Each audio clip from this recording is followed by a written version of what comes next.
세종시에도 농촌이 있다는 것을 알고 깜짝 놀라는 분들이 있습니다. 세종시에는 정부 기관과 아파트로 이루어진 신도시, 그리고 신도시를 둘러싼 농촌 지역이 있습니다. 그래서 로컬 푸드 운동이 활발합니다. 세종시 도심을 둘러싼 농촌에서 생산된 농산물이 곧바로 세종 시민에게 소비가 되는 이상적인 도농복합도시입니다. 여기는 세종시 장군면 대교리 로안의 집입니다. 오늘은 2019년 7월 3일 밤꿀 따는 날입니다. 안타깝게도 로안의 집 꿀은 로컬 푸드 매장에 없습니다. 아름아름 찾아온 단골들에게만 판매하기 때문입니다. 양도 많지 않아 매장에 나갈 꿀은 없습니다. 벌 키우기도 농사와 똑같습니다. 농사는 농사인데 천수답 농사입니다. 3장 올려주세요. 꿀딸 시기에 날이 좋으면 많이 따고 계속 장마가 지면 벌들이 꿀을 갖고 오지 못해 우리 인간이 먹을 꿀은 없습니다. 벌도 동물입니다. 동물을 키우는 농장에서는 1년 내내 세심하게 돌봐야 합니다. 이 판 좀 설명해 주십시오. 여기는 꿀이 저장되어 있는데 겨울 식량을 하려고 벌들이 뚜껑까지 막아놓은 상태입니다. 요 밑에 쪽은 막지는 않은 상태고요. 반짝반짝하는 게 지금 꿀인 거죠? 꿀입니다. 예.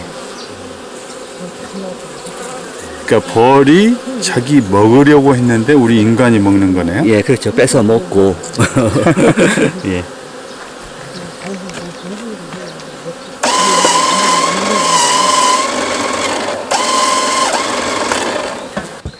여기 로안의 집에서는 내년에 생산될 꿀을 미리 주문받지는 않습니다. 내년에 얼마만큼의 꿀이 생산될지는 20년 벌을 키워온 로아의 할아버지 최충식 씨도 모르기 때문입니다. 이동을 하지 않고 한 곳에서 키우는 벌통의 꿀이 진짜 좋은 꿀 같습니다. 여기서는 2월 초부터 본격적인 관리에 들어가 5월 아카시아 꽃이 지고 나서 한 번, 그 다음 밤꽃이 지고 나서 한 번, 이렇게 2번만 꿀을 채취합니다. 우리가 꿀하면 맨날 진짜냐 가짜냐, 물론 뭐 인터뷰하시는 사장님께서 우리 꿀이 진짜야 이렇게 얘기하시겠지만 좋은 꿀과 나쁜 꿀 객관적으로 구별할 수 있는 방법이 있습니까? 육안으로 구별하기는 쉽지는 않습니다. 그리고 과학적인 검사 결과로 이렇게 기준을 정해져 있는 기준이 있는데, 그 기준을 통과하면은 벌꿀로서는 적합한 벌꿀이지만 소비자가 좀 더 선호하고 덜 선호하고 이렇게 등급에 따라서 좀 구분을 할 수 있을 것 같습니다. 20년 키워오셨는데 말을 그렇게 빙빙 돌려 하지 마시고 진짜로 어떤 게 좋은 꿀이다. 벌통 안에서 꿀벌들이 먹이를 서로 전달하고 또 효소에 의해서 꿀벌을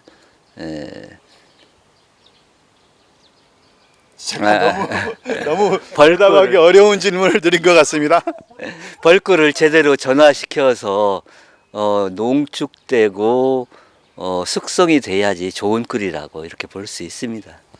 솔직히 내 꿀이 진짜야 이렇게 말하고 싶은데 차마 그렇게 이야기하기는 좀 힘드시죠? 예, 뭐 상대방의 꿀은 뭐 좀 덜 좋은 꿀이다 이렇게 얘기하기는 좀 그렇습니다. 어려운 문제입니다.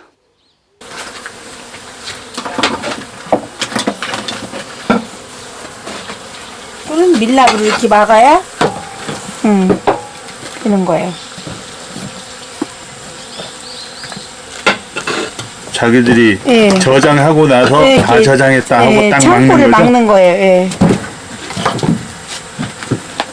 뜨거운 칼로 이렇게 빌랍을 살짝 벗겨놔가지고 꿀을 빼내는 거지. 올해 꿀이 좀 진합니까? 어떻습니까? 꿀이 올해는 가물어서 엄청 진합니다. 날이 가물면 농민은 힘들고 네, 꿀농사가 벌은 좋아지고. 맞아요. 응.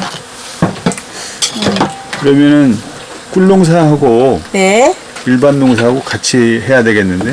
아, 농부는요, 계절마다 돈이 나오도록 배분을 해야 될 것 같아요. 봄에는 꿀, 가을에는 사과도 팔고, 뭐 이런 식으로. 그 꿀이 지나면 네. 값이 좀 올라갑니까? 아니에요. 똑같아요, 저희는.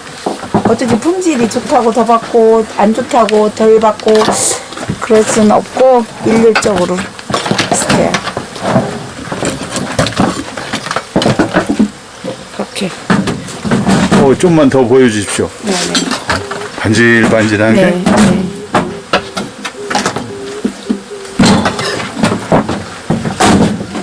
제가 찾아보니까 꿀벌이 0.1g밖에 안 돼요. 근데 그 자그마한 벌들이 겨울에 먹으려고 저장해 놓은 꿀을 우리 인간이 뺏어 먹는 꼴이잖아요. 어떻게 생각하십니까? 우리가 키우는 벌은 야생의 벌은 아닙니다. 인간과 서로 주고받는 관계입니다. 저는 꿀벌이 건강하게 자라서 병이나 말벌의 습격에 견디도록 돌봐주고 그 대가로 꿀을 나눠 먹는 것입니다. 저는 꿀벌이 건강하게 자라도록 화분은 최소량만 채취하고 있습니다. 화분은 꿀벌에게 중요한 단백질 공급원입니다. 그리고 꿀을 딸 때도 항상 일정 정도 남겨둡니다. 벌들도 꿀과 화분을 먹어야 건강해집니다. 1년에 2번만 채취하는 이유도 그것입니다. 아카시아 꽃이 지고 난 5월에 1번, 그리고 밤꽃이 지고 난 6월 말이나 7월 초에 1번, 총 2번만 꿀을 땁니다. 그러면 벌들이 꿀과 화분을 충분히 먹을 수 있어 아주 건강해집니다. 관리를 소홀히 하면 세력이 약해져서 쉽게 병에 걸리거나 말벌의 습격에 취약합니다.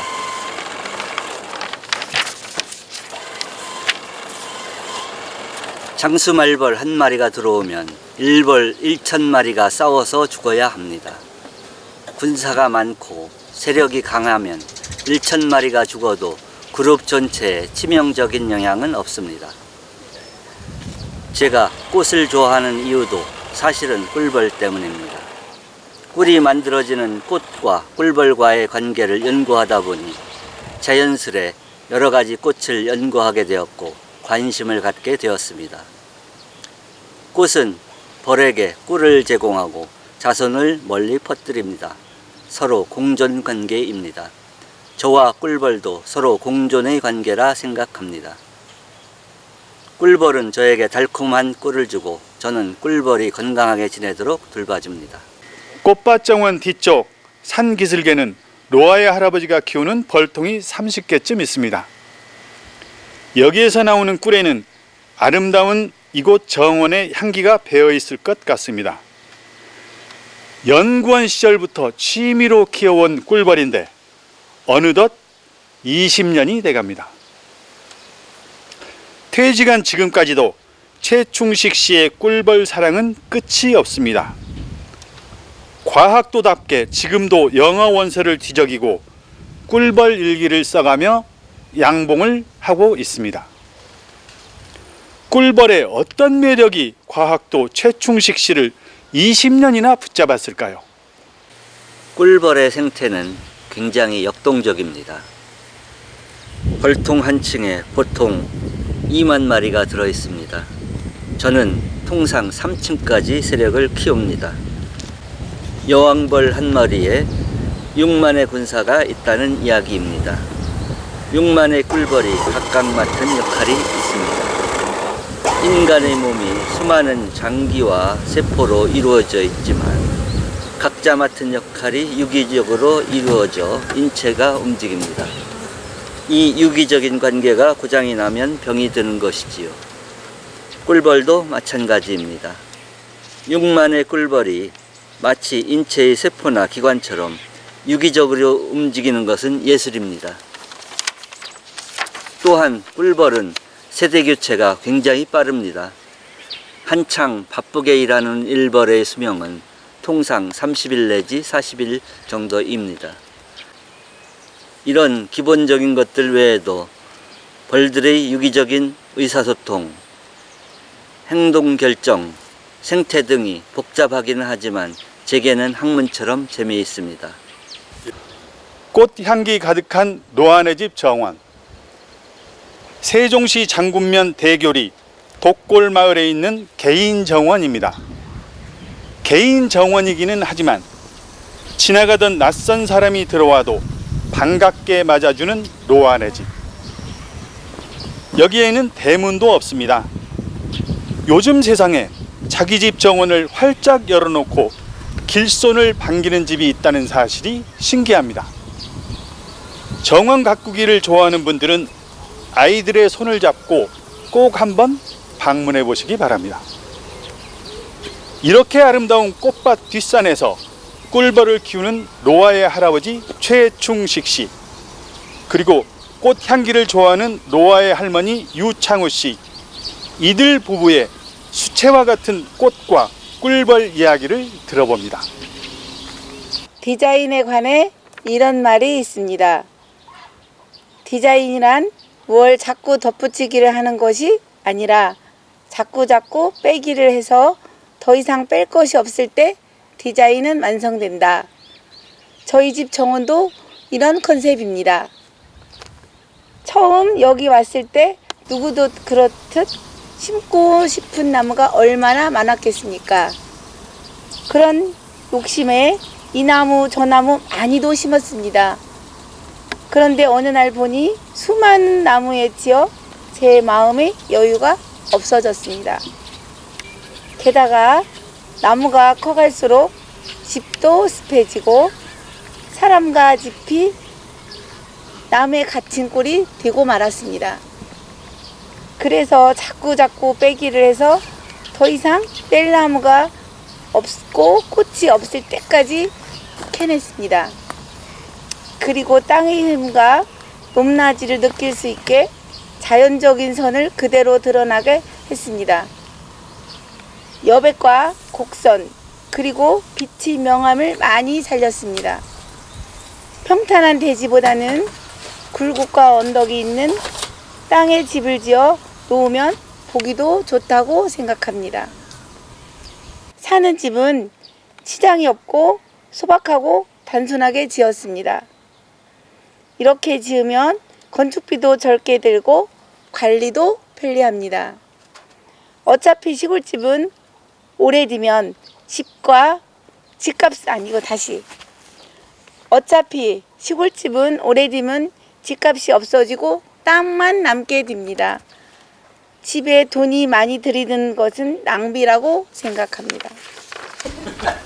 그 대신 손님들이 오시면 같이 놀고 같이 이야기할 정원용 탁자는 곳곳에 많이 만들어 놓았습니다. 그리고 어린 아이들이 좋아할 트리하우스 같은 장난감집도 지어 놓았습니다. 언뜻 보면 굉장히 호화주택 같이 보이지만 사실은 저와 남편이 머리와 땀으로 자리 잡은 집과 정원입니다. 왜 손녀따님 이름을 노아라고 지었습니까? 시대가 글로벌 시대이니만큼 우리 로아가 이남에 자랐을 때 세계 누구가 부르듯 우리 로아는 이름을 부르기 쉽게 로아씨, 로아씨, 인도 사람이 불러도 좋고 미국 사람이 불러도 좋고 태국 사람이 불러도 좋고 누구나 부르기 좋게 지으려고 제가 가나다라 판을 사다 놓고 다 꿰맞추기 해서 비로소 나온 게 로아입니다. 제가 집을 둘러보니까 더 이상 꾸밀 데도 없고 더 이상 보탤 곳도 없는 아름다운 집이에요. 앞으로 어떻게 더 살아가겠다 이런 게 있습니까? 지금까지는 계속 제가 더하고 보태고 하는 삶을 살았다면 지금부터는 빼고 없애고 나눠주고 제 삶을 간단하게 만드는 삶을 살고 싶습니다.